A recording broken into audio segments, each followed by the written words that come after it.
Today we begin with a possible health risk involving one of the most trusted products, baby powder. A potential link between ovarian cancer and the talc mineral used in baby powder has been studied for decades. The question is, did major talc industry players ignore evidence and their own consultants' advice while aggressively marketing their products to consumers? Or is it a plot to file frivolous lawsuits and shake down billion-dollar corporations? Our cover story is Sprinkle of Doubt. I was about 16 years old. My mother had recommended it to me because of chafing problems in the heat in the summertime. Dean Berg was among the millions of women who used talcum powder on their genital area for freshness. Was it baby powder? Sometimes it was baby powder, other times it was the shower to shower because that came out and it was specifically for women. A sprinkle a day keeps the odor away. A sprinkle a day helps keep the odor away. And so I just thought it was perfectly safe to use, and they were marketing it quite a bit. And how many years did this go on? Until I got cancer when I was 49. Even though she's a physician's assistant, Berg knew nothing about the possible risks of that sprinkle a day. Have you had your sprinkle today? When she got cancer, she did her own research and was shocked to find long-standing studies suggesting a link between talc and ovarian cancer. Why do you think it is that someone inside the medical industry wasn't even aware of this? There really was nothing in the public at all about this. And even my gynecologist had never heard of that before. Talc is the world's softest mineral and a multi-billion-dollar-a-year industry. It's used in plastics, antiperspirants, cosmetics, gum, medicine, soap, toothpaste, and baby powder. From Johnson & Johnson, it's a feeling you never outgrow. The debate over the safety of talc goes back decades. There's already a warning that it could cause breathing problems if inhaled.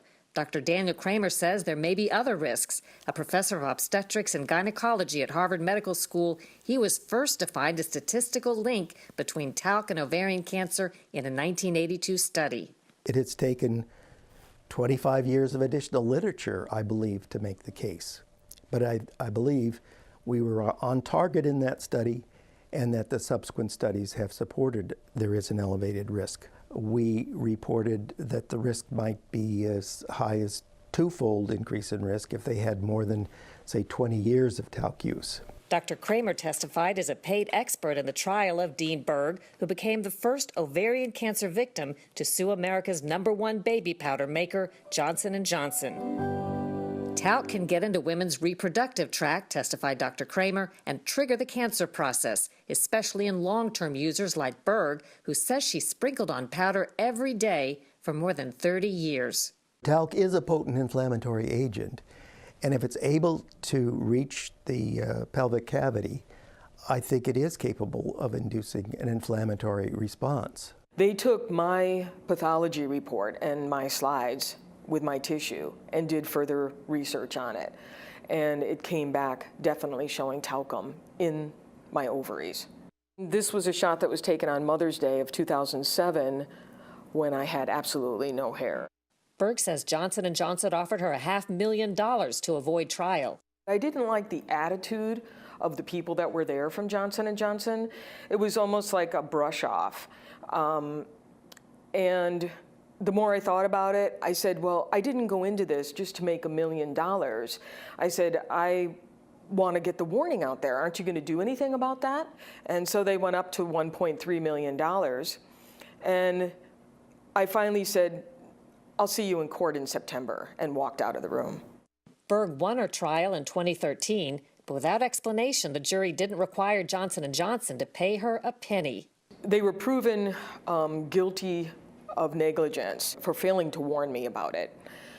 But there was no damages awarded to me, which was quite a shock in the sense of 6 months of no work, the pain of chemotherapy, hysterectomy, and permanent hearing loss, nerve damage. Even without a cash award, Berg's landmark victory set off panic in the talc industry and a torrent of new lawsuits. Attention, women who have used talc-based personal care products. Talcum powder has been linked to ovarian cancer and death. In the past 13 months, ovarian cancer victims have won 3 major victories worth $197 million. Victims' attorneys argued Johnson & Johnson knew about 30 years of studies showing an increased risk of ovarian cancer, but failed to warn the public. Johnson & Johnson wouldn't agree to an interview, but says its products are safe and supported by decades of scientific evidence, that studies linking talc to cancer are flawed, and, quote, if there was the slightest risk to our consumers, we would be the first to withdraw the product. The world's leading talc producer, Emeris, wouldn't agree to an interview, but referred us to American Tort Reform Association, a trade group supported in part by the talc industry. Darren McKinney is a spokesman. What is your group or the talc industry's point of view in general in terms of the alleged association between talcum powder and ovarian cancer? The American Tort Reform Association does not believe that credible medical and scientific authorities have, and in fact they have not, determined a causal link between the use, the cosmetic external use of talcum powder with ovarian cancer. Jurors may have been persuaded otherwise by company documents revealed as evidence in the lawsuits. In 1997, a Johnson & Johnson consultant wrote a scathing letter telling the company that 9 studies did show a statistically significant association between hygienic talc use and ovarian cancer, and anybody who denies this risks that the talc industry will be perceived like the cigarette industry, denying the obvious in the face of all evidence to the contrary. Another court exhibit was this 2004 letter from the biggest talc producer to the FDA. It proposed voluntarily phasing out talc for genital use. It even suggested an FDA warning, saying there was a possible association with ovarian cancer.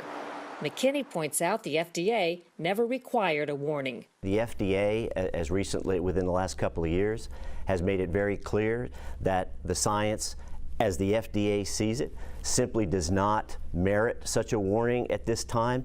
The FDA also did say, though, the growing body of evidence to support a possible association between genital talc exposure and serious ovarian cancer is difficult to dismiss. God bless them. And I don't know anyone who is arguing that what we know today about talcum powder use or chocolate consumption or red wine consumption is what we will believe 30 years from now. But based on what we know today, certainly the FDA believes, and many of the rest of us believe, that there's no reason to hold the makers or the sellers of talcum powder liable to the tune of hundreds of millions of dollars, much of which the plaintiff's bar is going to greedily call its own. McKinney says money-grubbing plaintiffs' lawyers are descending upon a sympathetic court in St. Louis, Missouri, where the talc industry lost those 3 big cases and where more than 1,000 more lawsuits are pending. They chose a giant deep-pocket defendant who they assumed would cower because it's ovarian cancer, and they presumed they could extort tens of millions of dollars worth of a universal settlement, and that hasn't worked out. But when science is on your side, as the talc defendants insisted is here, we would argue that you ought to stick to your guns and you ought to fight if you believe you're right, and that's what the talc defendants are doing. There was victory for the talc industry last September when a judge threw out 2 cases in New Jersey, saying there was inadequate scientific support. But Berg says there's one piece of evidence from her trial that she can't shake. While there's no cancer warning on baby powder, believe it or not, there is one on industrial talc before it's sold to consumers. Added in 2006, it reads, perineal use of talc-based body powder is possibly carcinogenic to humans. The workers who handle the talc are warned about the cancer risk. Right. But then the women who put it on their bodies are not. Correct. Yes. That was rather shocking. Today, Berg is recovering from her surgeries, chemotherapy, and nerve damage. As the first ovarian cancer victim to win a talc lawsuit, she wants other women to know what she didn't.